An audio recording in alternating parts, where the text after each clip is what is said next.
नमस्कार दोस्तों, प्रस्तुत है श्रीमद् भागवत गीता का अगला भाग।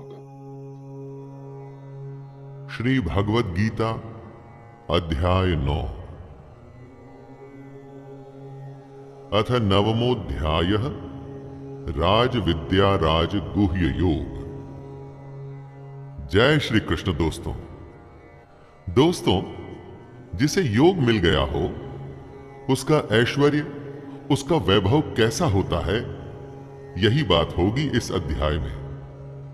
आइए प्रारंभ करते हैं इस अध्याय को और कूद जाएं मेरे साथ इस ज्ञान की गंगा में। श्री भगवानुवाच इदं तु ते गुह्यतमं प्रवक्ष्याम्यनसूयवे ज्ञानं विज्ञानसहितं यज्ञात्वा मोक्षसे शुभात्। कृष्ण अर्जुन से कहते हैं कि वो उस दोष रहित अर्जुन को, उस अर्जुन को जिसमें दोष नहीं है, ईर्ष्या नहीं है, अब उसे परम गोपनीय विज्ञान सहित ज्ञान बताएंगे।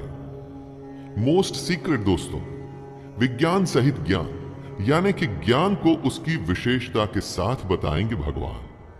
ऐसा ज्ञान जिसे भली भांति जानकर अर्जुन दुख रूपी संसार से मुक्त हो जाएगा। जो कर्म आपको मुक्ति की ओर ले जाएं, वो उत्तम है। जो आपको दुनियादारी में और फंसाए, वो उत्तम नहीं। ये दुख की बात है, लेकिन सच है। हमारे ज्यादातर काम हमें इस दुनिया के पचड़ों में और फंसाते हैं।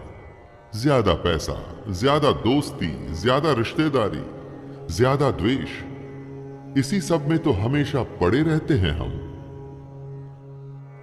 राजविद्या राजगुह्यं पवित्रमिदमुत्तमं प्रत्यक्षावगमं धर्म्यं सुसुखं कर्तुमव्ययम्। कृष्ण अर्जुन को वो ज्ञान देने वाले हैं जो विज्ञान सहित है और जो उसको इस दुखी संसार से मुक्त कर देगा। ये विज्ञान सहित ज्ञान सब विद्याओं का राजा है। इससे बड़ी कोई नॉलेज, कोई विद्या नहीं है दोस्तों। ये सब गोपनीयों का राजा है। इससे बड़ा कोई सीक्रेट नहीं। ये अति पवित्र, अति उत्तम, प्रत्यक्ष फल वाला, धर्मयुक्त, साधन करने में बड़ा सुगम और अविनाशी है। जो भी कोई और विशेषण आप लोग जानते हैं, वो इस ज्ञान के साथ लगा सकते हैं, क्योंकि ये इतना उत्तम है। कृष्ण अपने भक्त के लिए कुछ भी कर सकते हैं, इसीलिए वो अर्जुन को सबसे बड़ी बात बताने के लिए तैयार हैं।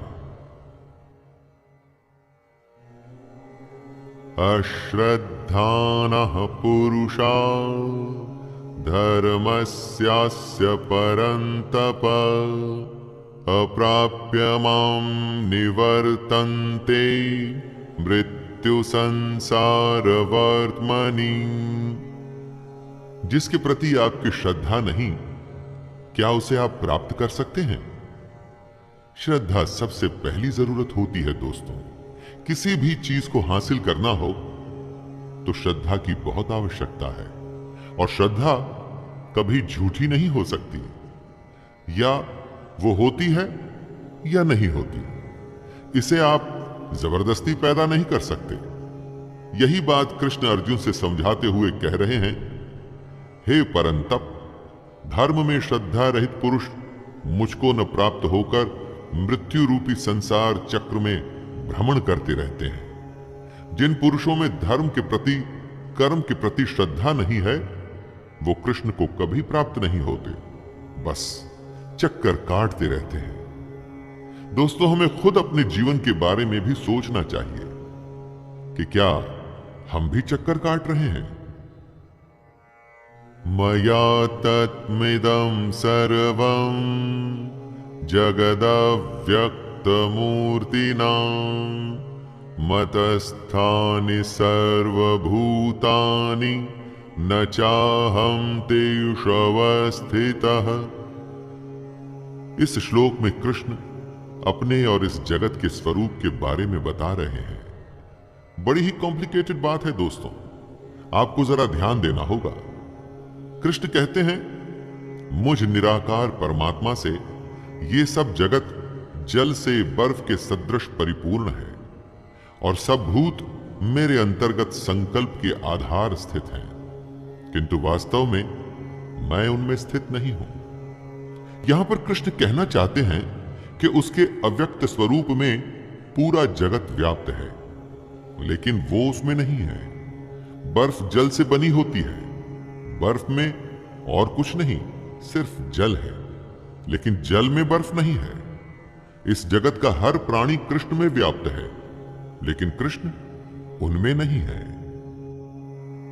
न च मतस्थानि भूतानि पश्य मे योगमैश्वरम् भूतभिन्न च भूतस्थो ममात्मा भूतभावनः। सब भूत जीव या निर्जीव कृष्ण में स्थित नहीं है, क्योंकि सारे भूत मरण धर्मा है, मतलब कि नाशवान है। इस दुनिया में जो भी है सबकी मृत्यु होती है, तो हम कृष्ण में कैसे हो सकते हैं?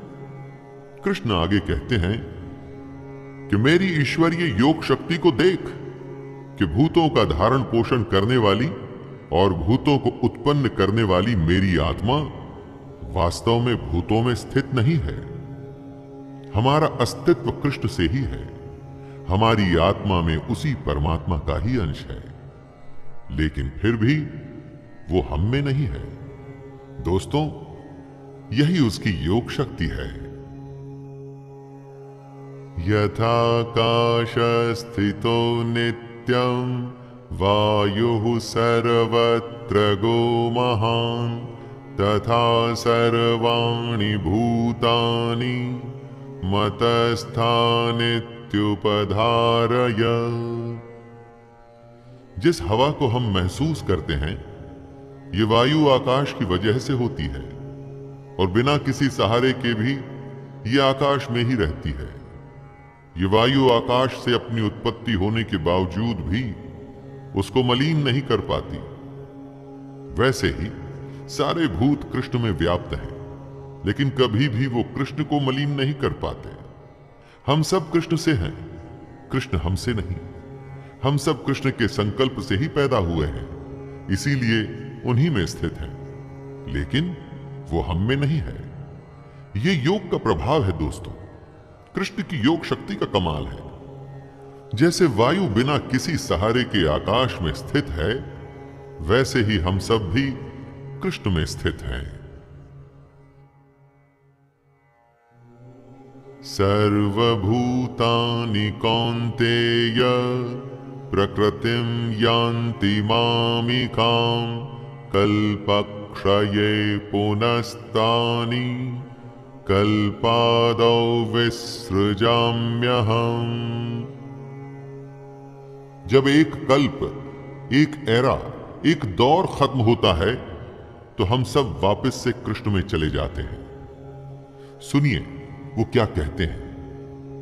हे अर्जुन, कल्पों के अंत में सब भूत मेरी प्रकृति को प्राप्त होते हैं, अर्थात प्रकृति में लीन होते हैं, और कल्पों के आदि में उनको मैं फिर से रचता हूं। उनकी रचना के बाद ही कल्प की शुरुआत होती है। अचेत में वो जागृति भरते हैं और तभी दुनिया शुरू होती है, और कल्प की समाप्ति पर जो यहां से आया था वहीं वापस लौट जाता है। एक तरह से यूं भी मान लीजिए कि कल्प भी जब अपना कर्म पूरा कर लेता है तो समाप्त हो जाता है। प्रकृतिं स्वामवष्टभ्य विसृजामि पुनः पुनः भूतग्रामिमं कृत्स्नम् अवशं प्रकृतेर्वशात्। जैसा कि कृष्ण ने खुद कहा था कि अपने कर्मों से कोई बच नहीं सकता, ऐसा हो ही नहीं सकता कि कोई कर्म न करे उसी तरह से बार बार सृजन करना ही कृष्ण का कर्म है। इस श्लोक में वो यही बता रहे हैं, हे अर्जुन, अपनी प्रकृति को स्वीकार करके स्वभाव के बल से परतंत्र हुए इस संपूर्ण भूत समुदाय को बार बार उनके कर्मों के अनुसार मैं रचता हूं। जैसे हमने कर्म किए थे वैसा हमारा स्वभाव हुआ, और जैसा स्वभाव हुआ उसी के गुणों के हिसाब से कृष्ण उसको रचते हैं, और इस तरह से कृष्ण भी अपना कर्म करते रहते हैं और हम भी। न च मां तानि कर्माणि निबध्नन्ति धनंजय उदासीन वदासीनम् असक्तं तेषु कर्मसु। कृष्ण हमारी संरचना, हमारा सृजन करते हैं, लेकिन अव्यक्त रूप से। ऐसा कहते हुए कहीं दिखता नहीं, लेकिन स्वाभाविक है कि ऐसा होता है, वरना ये दुनिया कहां से आती और कहां जाती है। रचना का उनका ये कर्म है, लेकिन कृष्ण कभी अपने कर्म से बंधते नहीं। अपने इस कर्म में उनकी आसक्ति नहीं होती। जैसा ज्ञान वो हमको दे रहे हैं वही नियम उन पर भी लागू होता है। दोस्तों, ऐसा नहीं कि वो मनमानी करें। मनमानी तो कोई भी नहीं कर सकता। ये पूरा संसार परमात्मा के ही संकल्प से बना है। आपको लग सकता है कि आप अपनी मर्जी के मालिक हैं और आप जो चाहें वो कर सकते हैं, लेकिन ऐसा है नहीं। मयाध्यक्षेण प्रकृतिः सूयते सचराचरम् हेतुनानेन कौन्तेय जगद्विपरिवर्तते। कृष्ण इस श्लोक में दुनिया की रचना के विज्ञान के बारे में बता रहे हैं, और ये भी बता रहे हैं कि उनकी अध्यक्षता में ये जो माया है इस जगत को रचती है। दोस्तों, कृष्ण के संकल्प से ही ये दुनिया बनती है, और उनकी चेयरमैनशिप में माया इस दुनिया को बनाती है, जिस दुनिया को हम जानते हैं। और यही वजह है कि ये सृष्टि चक्र चलता रहता है। हम सब आते हैं और जाते हैं। जीवन मरण का ये सर्कल चलता ही रहता है। इसीलिए हमें इस दुनिया की जानकारी से थोड़ा सा आगे जाकर सच्चाई जानने के लिए कृष्ण प्रेरित करते हैं। अवजानन्ति मां मूढ़ा मानुषीं तनुमाश्रितं परं भावमजानन्तो मम भूत महेश्वरम्। ज्ञान की तो फिर भी सीमा है, लेकिन अज्ञान की नहीं। ऐसे अनगिनत अज्ञानी हैं जो कृष्ण को नहीं मानते, उन्हें नहीं समझते। यहां कृष्ण से मतलब अर्जुन का सारथी या देवकी नंदन नहीं। यहां कृष्ण से मतलब वो परमात्मा जिसमें ये सारी दुनिया व्याप्त है। जो अज्ञानी उस परमात्मा को नहीं जानते, उनके बारे में कृष्ण कह रहे हैं, मेरे परम भाव को न जानने वाले मूढ़ लोग मनुष्य का शरीर धारण करने वाले मुझ संपूर्ण भूतों के महान ईश्वर को तुच्छ समझते हैं। अर्थात अपनी योग माया से संसार के उद्धार के लिए मनुष्य रूप में विचरते हुए मुझ परमेश्वर को साधारण मनुष्य मानते हैं। मोघाशा मोघ कर्माणो मोघ ज्ञाना विचेतसः राक्षसीमासुरीं चैव प्रकृतिं मोहिनीं श्रिताः। इस श्लोक में यह बताया गया है कि ऐसे कौन से लोग हैं जो कृष्ण को नहीं समझ पाते। जैसे आसुरी और मोहिनी प्रकृति के लोग। यहां पर आसुरी और मोहिनी प्रकृति कोई जाति नहीं है, बल्कि मन के स्वभाव है। ये आसुरी और मोहिनी प्रकृति के लोग व्यर्थ आशा, व्यर्थ कर्म और व्यर्थ ज्ञान में अपना पूरा जीवन बिता देते हैं, जबकि महात्मा जन अपना पूरा जीवन सच को जानने में लगा देते हैं। राक्षसी स्वभाव के लोग मद में, मदिरा में, मोह में ही पूरी जिंदगी को गंवा देते हैं। आपके इर्द गिर्द जितने भी लोग दिखते हैं, उसमें आप खुद को भी मिलाकर सबको महात्मा जन या राक्षसी स्वभाव के लोगों में बांट सकते हैं। दोस्तों, अभी के लिए इतना ही। आगे की कथा अगले भाग में। और दोस्तों, अगर आपको मेरा यह छोटा सा प्रयास पसंद आ रहा हो तो कृपया चैनल को सब्सक्राइब करें, वीडियो को लाइक करें और ज्यादा से ज्यादा शेयर करें। धन्यवाद। जय श्री कृष्णा।